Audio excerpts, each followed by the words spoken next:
Okay, so hello everybody. Welcome to another super special episode of P.A.R. Real Talk. My name is Pali. I'll be the host of the show. Welcome to Power Ace Radio. And I have an incredible guest on the show. If I could get you to please introduce yourself, tell us your name, where you're from, and what you do, please. Sure. My name is Lisa King. I live in Kansas. I have a foundation called the Charles Edward Pope Sr. Foundation, where we help protect history, especially for African Americans. And we also protect our veterans, a lot of soldiers that weren't recognized from the time of the beginning to every war that we've fought, including civil servants, police officers, firemen, that type of thing. So, yes. Nice. That is great work you're doing there. And so from the memo I got, it says that you've traced your lineage back to the abolitionist pioneers and first rates of emancipation in Kansas. Yes. How did uncovering these stories kind of shape your personal sense of identity? Well, it's already tough, being African American descent, because normally, we don't have an idea of exactly where we came from. And we can't really identify our roots, whether it's DNA or something in that aspect. I was blessed to the fact that my fifth great grandfather, who was a plantation owner, married my grandmother. Well, we bought her for $50. Which the family joke was, if Grandpa said if he spent $50 on her, he didn't know he was going to be in so much trouble when he married her. So this is like 1859, So for him to take a risk that way, he was of Irish descent. We traced the family back to 1600s, I guess, in Wales. And the family came over to the U.S. They were Quakers. And he was the son of a pastor. And he fell in love with my grandmother and had 13 children with her. Had a letter from John Brown, who was an activist at that time, and told him to go to Kansas because that way he could protect his wife and his children because they were going to arrest and take his children into slavery. He did not want that to happen, and that's why he went to Kansas. So finding out the identity of my family has gave me more of an understanding of fulfillment and a respect of my elders. I have Italian, French, German, English, Jamaican.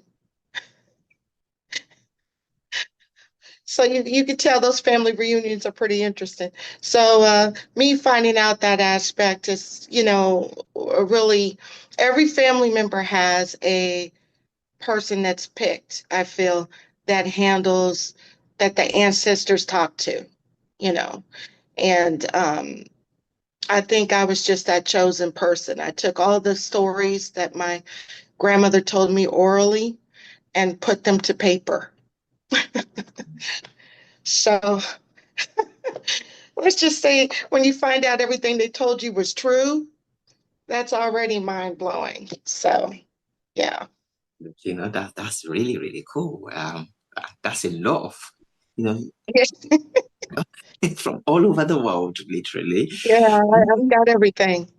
And at what point did it click that, this wasn't just history or just stories, but this is your own calling and you want to do something about it? I think it all clicked around the George Floyd time. In America, there's a lot of civil unrest, racially and, just politically. And I started to give up. I looked and I saw that the person that wrote the writ for the emancipation, this was 2 years before um, Lincoln, signed the emancipation. So this was done 2 years before. So I went to the state capitol and I saw the paperwork for the judge who wrote the writ and that it was real and that just I'm like, oh my, this is real. And then I went to the National Archives to have them double check it, and they said it was yes, it was published in over 300 newspapers across the U.S. at that time, and it was continued to be published. I found articles all the way past the 1900s of my grandfather and the family and the sacrifice. So that's when it all started to click. Yeah. Wow. Wow, that's great. Thank you so much Yeah, for sharing that with us. Thank you. And no so problem. let's kind of go into, I know you just told one, which is pretty cool, but going to just ask anyway. That's what's one historic details about your ancestors that most people would find surprising? Well, other than the first writ, Mhm. which was a big thing at that time, my grandfather actually hiring an attorney to put it on paper. Most men, kept them in the back or the other room. He actually put it on paper. I guess the second thing that's important is that his descendants served as the first Black captains in the military prior to the Civil War. That was before the Buffalo Soldiers. So they had rank and they were artillery captains. And recently I just got a headstone for one of my uncles that was missing. Another aspect is that my Aunt Priscilla Bowman, she was a famous jazz singer. She discovered Charlie Parker. They were best friends. So I do remember as a kid, being surrounded by jazz. Slim Harpo was my godfather. He played the harp. No, and I saw BB King at her house one day just explaining to me who Lucille was. And I thought he was nuts because he named his guitar Lucille. Oh, Yeah, I'm like, what? So being, I really didn't know how famous she was until I went to Europe and I heard them playing her music. And a lot of jazz musicians and things that stated, your aunt was pretty special right there. My great aunt discovering Charlie Parker, and he wouldn't have had a career if it wasn't for her. But no one really talks about her, you know. But I guess also my cousin Larissa, and I'll give you the website, but she was also named first female Black country artist in Nashville. She passed away, but she had a big proclamation that the city gave her. They shut down the whole city for her funeral. So she's a descendant in the family. And, it's just been so many. I can't even, my uncle was the first Black sheriff for mhm. this city. My other family member was the first Black city surveyor. I have a cousin that was deaf, and he was the first Black deaf architect. So when you look at all that, we were always told to respect our elders, respect our ancestors, because they're always with you. Mhm. So yeah, the family, it's a whole book. It's a That, lot. Yeah. that is really, really incredible. And do you feel like this is like a lot of like a kind of a big shoe to fill? Like, this all these great people, and do you feel you have something to prove? Well, yeah, it's a lonely aspect. When I was bringing this all along, I had a lot of family members that were upset with me because they didn't want me to bring out the family stories. You know, a lot of things have been taken away from us as African Americans. So they're taught to keep those to themselves. Don't bring it out to everyone else. Everyone doesn't need to know. So I had a lot of family members upset with me. Uh, not wanting me to speak. So at times, it was difficult for me. But for some reason, every time I go to sleep, I would see my grandfather. It's my fifth great grandfather and my ancestors before me that told me to keep it up. Don't, I know it's hard for you, but, just keep it up. Even now, people are like, why are you talking about this? And it's not so much as being an American. I think everybody needs to search their heritage, their where they come from, or even if you're adopted, because on one side of the family, I am adopted. On the other side of the family, I'm not, but I did both sides of the trees. You know, it makes me understand why my parents act the way they do, why my grandparents acted the way they did. Some of the decisions makings that were done, I was able to understand and appreciate, Mm, some of the sacrifices and things that they've done. So I think that's helped me individually mm, that way. mm.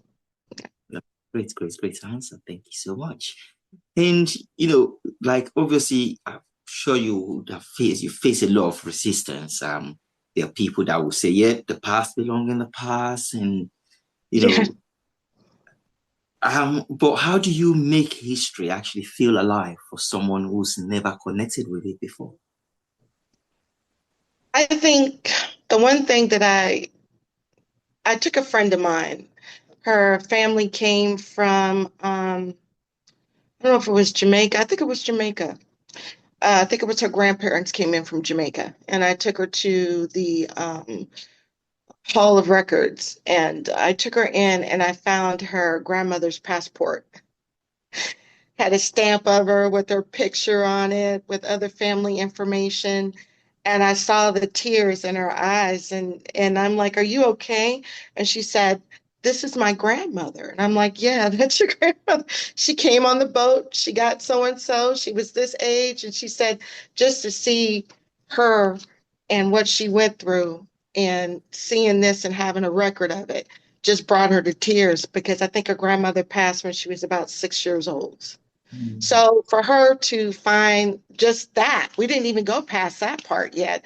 Just for her finding that made me feel that, this is something that everybody should do in some kind of way that could possibly help them or help the people they know to enrich because basically we are part of our generations that are prior to us and say there is something negative about that generation that came before you or before that, you know what is going on and you'll be the new generation to break that curse aspect. So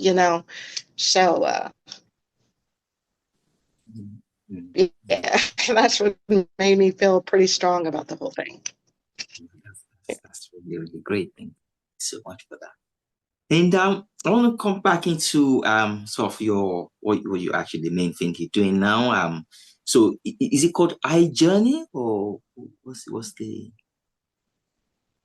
What I'm doing right now, hmm, well, well, right now we're just basically trying to promote the family story. I'm in the process of trying to write my book. I do have the web page, and I'm planning for 2026. We celebrate the foundation every year. This year we had a speaker with the ambassador come from Cambodia to my event this year.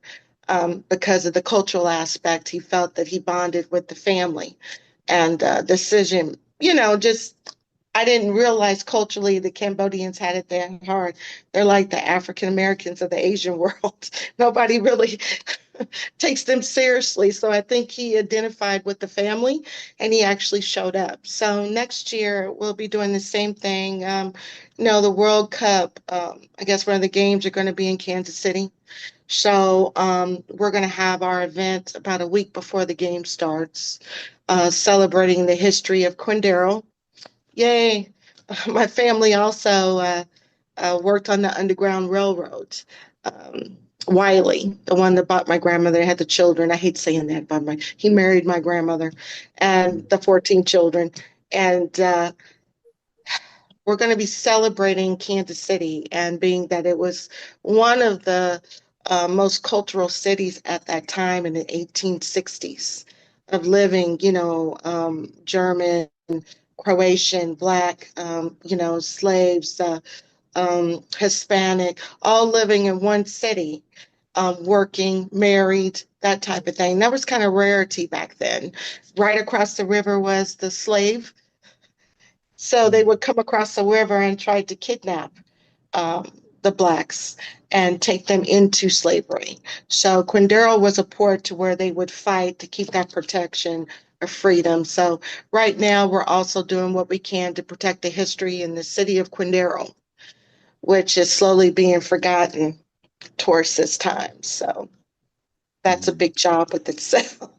Trying to get that taken care of, with lack of funds and majority of the money I've spent has come out of my pocket, other than donations, because I have such a, it's my job to do what I can. Oh, and I'm also the first African American in Kansas to be in the Daughters of American Revolutionary War. You should see what they look like when I came in the room. mm. Uh, Oh, wow. so that's normally anybody that's been in that, you have to trace your family all the way back to 1776. And most African Americans are not able to do that. So Mm, being because of my grandfather, I'm able to do that. Yeah, let's just say, mm, mm. yeah, It's I like, did it. Took me 7 years, but I did it. wow, that is really, really cool. Positive. Well done to Yeah, you. yeah, And let's kind of I want to go into so your project really goes so you say it focuses on personal transformation, um honoring veterans and seniors. How do this initiative actually reflect your family legacy? How actually well, reflect it in action? Well, protecting the city, being the family's been there since 1859, is important. We still have some family members that still live in the city. And since a cultural aspect, the cemetery is a national landmark, and the city just needs protection because it's awfully forgotten about. And the other thing with the veterans, my family has fought in every war since 1776. So it's important, I feel, especially African American descent, that my uncles that fought in the time, in the war, um, should be recognized. My grandfather in Vietnam and um, World War II, my other my one of my uncles was the one of the first black units that fought in the Spanish American War. He was they had a black unit that went to Cuba. And out of the, I think 13 that went to Cuba, he was the ones that actually married a Cuban lady, and he actually moved back to Quindaro, and he was one of the ones that made it back. So, that was a really, really bad war. That was a hard war to get from back in the Spanish American War, especially for African Americans. And him being part of that unit was such a big deal. So I'd like to just, I give pins and certificates and gifts to those soldiers, thanking them for what they've done for the country, and just showing appreciation in that aspect. So yeah, that's kind of important. That's kind of important to me. And then protecting the legacy of the family culture. Like I said, my great aunt Priscilla, she's had her daughter who is Gail, and she also sings. The family's very big with jazz and music.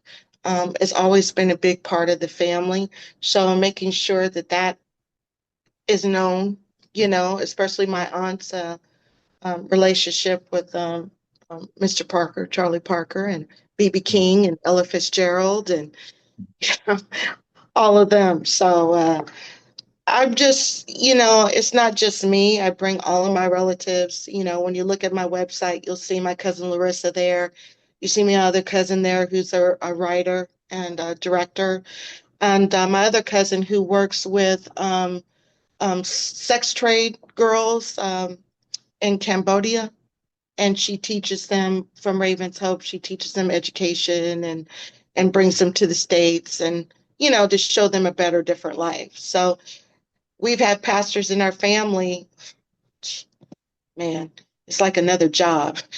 They've been Mm, pastors since I traced the family tree back, and that's why they left Wales. I guess they were Quakers and they left because of religious aspects.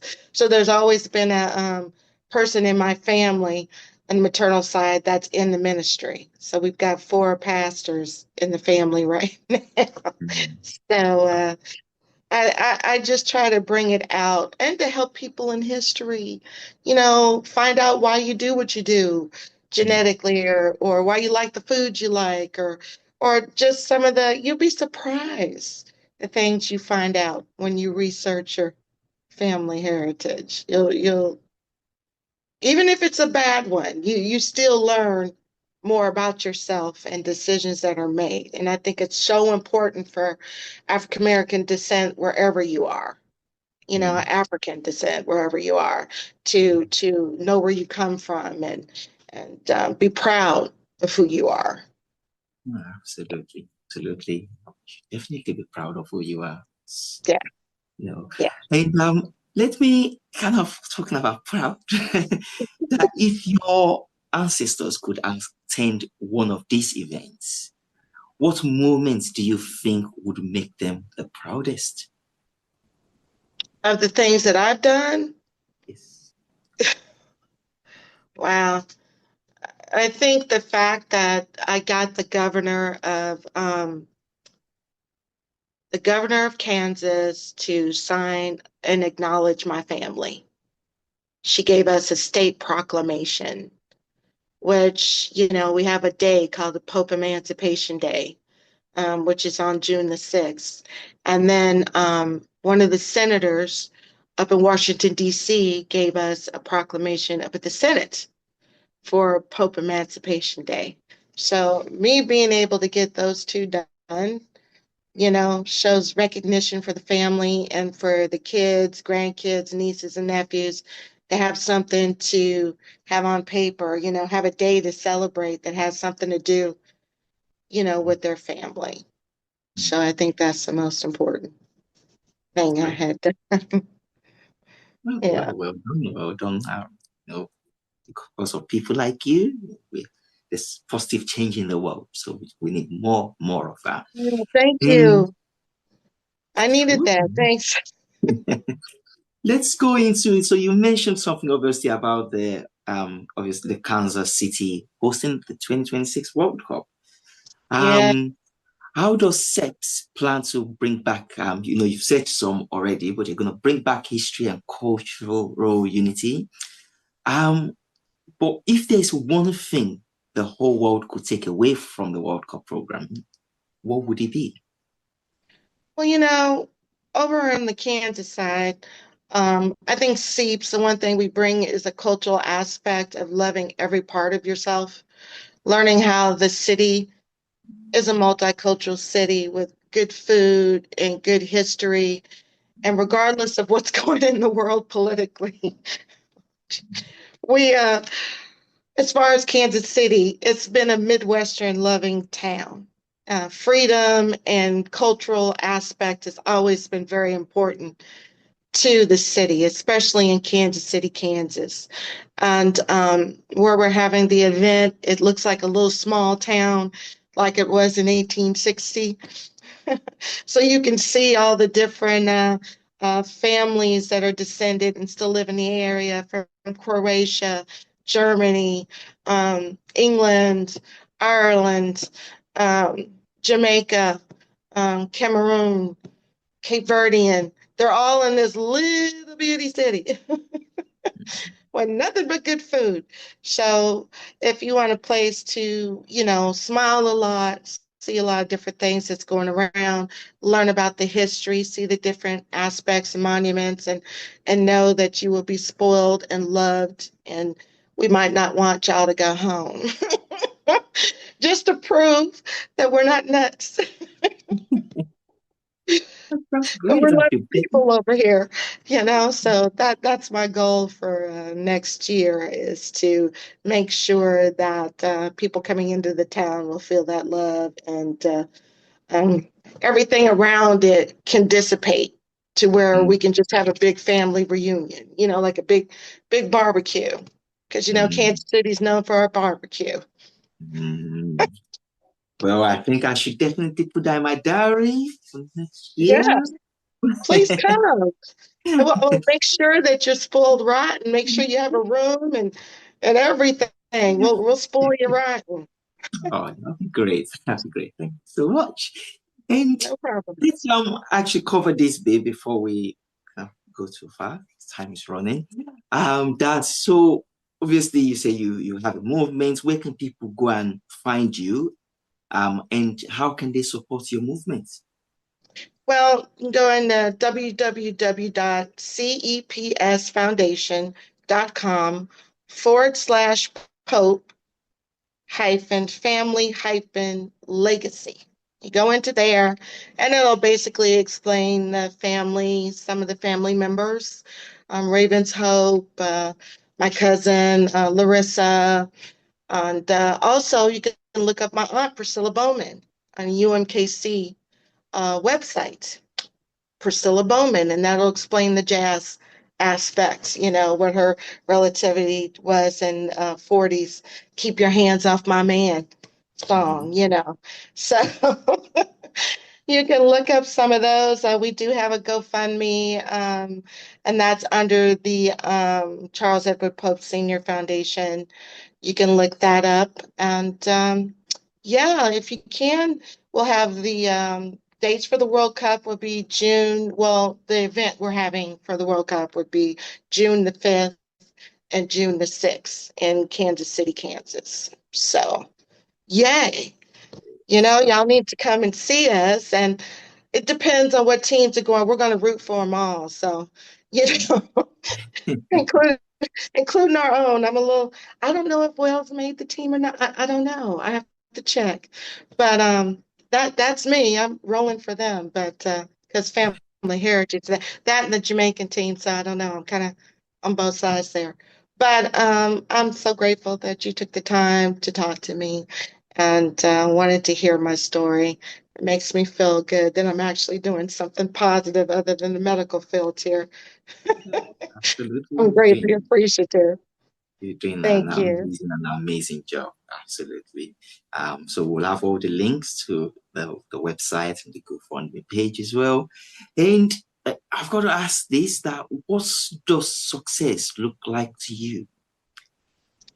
Well, success would be for me to get the book done, making sure that, my grandpa's story is cemented in, to give people hope and show them the cultural and the love that my grandparents had for each other that defied what was going on around them. I think a lot of that would help nowadays with everything that's going on. Sometimes I think we forget, um, nobody's 100% nothing anymore. Somebody's got something in them. So it would be good to show that story to where it could possibly help other people in the world, make it a better place. Absolutely. That's a great answer. Thank you so much. And let me digress, my random question. Because we're all different people, see you work in healthcare, and then obviously you're helping us get in touch with our history. So if there was a dish to represent you and your life, what dish would that be, and what sort of ingredients would be in that dish to make the great person you Are are? you kidding me? I'm Creole. It's got to be gumbo. Gumbo is like the best thing to eat. I've got all the multicultural aspects. I think I forgot the Native American because that's the Cherokee. I do have that in me. So when you put all my um, races that I'm part of, put it all in one big pot, get it stewing good, some okra, Mm, sausage, sorry, vegetarians, chicken. You put all that in one big pot, let it simmer, and pour it over a big bowl of rice. Best meal ever. So I think that would be a gumbo.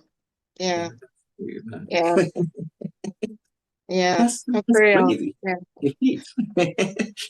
And so in the next 10 years, where do you see SIPs? Seeps? Wow. Being Sorry. that I'm almost 60, so it's hard to say that. I'm almost 60. So 10 years, I hope I'm still kicking, which I probably will be. But I would like eventually for the younger generation that's after me, the kids, grandkids, nieces, nephews, to be able to step up to see what they can do. You know, if the veteran aspect is not there, maybe they can find another part of the family's, lineage, whatever makes them feel well as far as helping the community, for them to be able to take that over and me to stay out of it. It's time, because we all need time to relax. Yeah, do that. So that's what I'm hoping that happens in, the next 10 years, that the book is done, the kids will, start the next, and whoever's chosen for the next generation will, keep it going there to make better community, our family's community, education, and faith. So, No, I like that. I like that a lot. And yeah, you did touch on relaxing. So, working all these jobs and still trying to yeah. help others. How do you relax? Or, you How know, do I relax? you just have extra energy. When's the last? What do I do to relax? Okay, not shopping. What do I do? Oh, well, no, I used to cook. When I had the children and when they were younger, I would cook. Now I think I just read. I think that's it. I think, I've got three dogs, two police dogs. One that is about 10, 13 now, a Great Dane, and another police dog, German Shepherd. Those are my children now. So I think it's possibly just, give me a staycation any day. Just let me stay home, you know, watch Mm, TV, get me some wine. That's my vacation. I've done enough traveling. I was an ex-military spouse, and I was in Europe off and on for about 14 years in 15 states. I lived in 15 states. So yeah, I'm tired. I just want to sit at home. Tired. that's that is I know great that because it might doesn't not be have to be. exciting to some people, but when you have to move around and I've raised two husbands and three kids, I'm tired. No, absolutely. No, I get that. Because it doesn't have to be elaborate, but we all just need that time away from the usual things we do. So for you, you Yeah. say, yeah, reading, just relaxing, a glass of wine, red or Yeah, white? What's your red, preference? Red red. wine? I know the French will get upset with me, but I love red sweet wine. I'm sorry. That's the American in me. I'm so sorry. That and beer. I like a cold beer. And that's where the German comes in me. I like the German beer. So there you go. Great, that's great. Well, Yeah. so yeah, any closing remarks from you to the viewers? Well, you know what? I'm so glad that the viewers actually wanted to hear what I had to say. We already get a bad stigma, per Americans. I know because I lived in Europe and you can only apologize so many times. But just to let you all know that, we're normal. We have a lot of history and we have family like myself all over the world. And I'm just grateful that you all wanted to hear the story, and I'm hoping that, my grandparents, love for each other and wanting to find your history and work in your community, helps, helps the world because we're all going through a difficult time right now. It's just not us in the US, but everyone's going through a difficult time, finances or whatever at this time. But sometimes knowing the fact that you're loved, um, you have family or anybody that's close to you that you make your family, because we do that a lot in America. We have folks that we just make our family. that you have that love, and the fact that y'all even wanted to listen to me makes me feel very grateful for that. So thank you. Thank you so much. No Going to share problem. wonderful stories, and we'll be sure to go and follow, get more research, and hopefully we can come back to talk about the book, and hopefully you can introduce us to the Oh, the music other side of cousins. the Yeah, family. the other So, cousins, they would love it. Are you kidding me? Oh yeah, my all of my cousins would love that.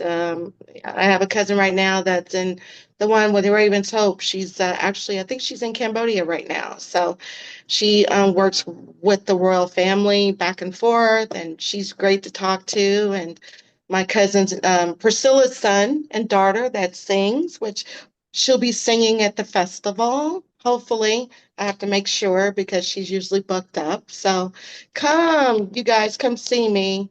If you do come to Kansas and look for the Seats Foundation, we'll have barbecue, different cultures, food.